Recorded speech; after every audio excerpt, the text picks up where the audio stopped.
1. Tynnwch gap y gorlan, datsgriwiwch y sgriw sy'n glynu wrth y chwistrell sy'n dal y feddyginiaeth.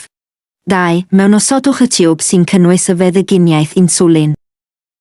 3. Gwthiwch sgriw daliwr y lloc ar yr ampwl insulin a'i droi'n gyfan gwbl at ei gilydd. 4. Ar gyfer yr insulin cymylog, trowch y pen yn vertigol tua 10 gwaith. 5. Affliciwch y gorlan yn ysgafn i fyny ac i lawr 10 gwaith i gyflawni insulin cymylog homogenaidd. 1. At first y chec the insulin yw ar egointo ise, the name o the drig, the strength o the drig and the nature o the drig. 2. Thenwipi the corc of the insulin tibe with an alcohol swaged cotton swab and white vorit to 3. 3. Remoyeth the paper covering the nedle tip. 4. Then insert the nedle vertically to prevent insulin leakage or bending of the nedle.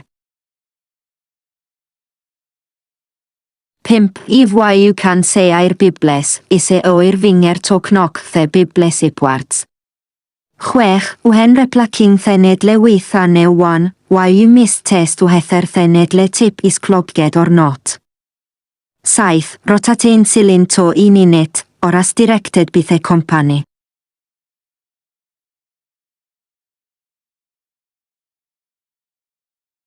8. And then hold the pen vertically so that the tip of the needle is on top. Now, press the injection button until a drop of medication appears at the tip of the needle. 10. Then adjust insulin dose as directed by your doctor. 11. Is your dominant hand to hold the pen with as 4 fingers with your thumb in the push button position.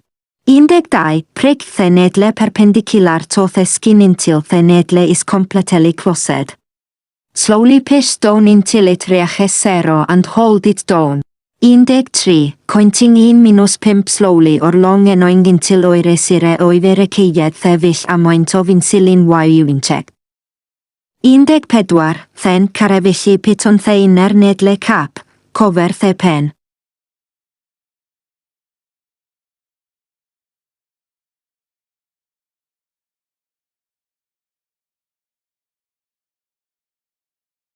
15. Os ydych chi eisiau tynnu nodwydd yn lle un newydd, gorchuddiwch y cap nodwydd allanol a throelli i dynnu'r nodwydd.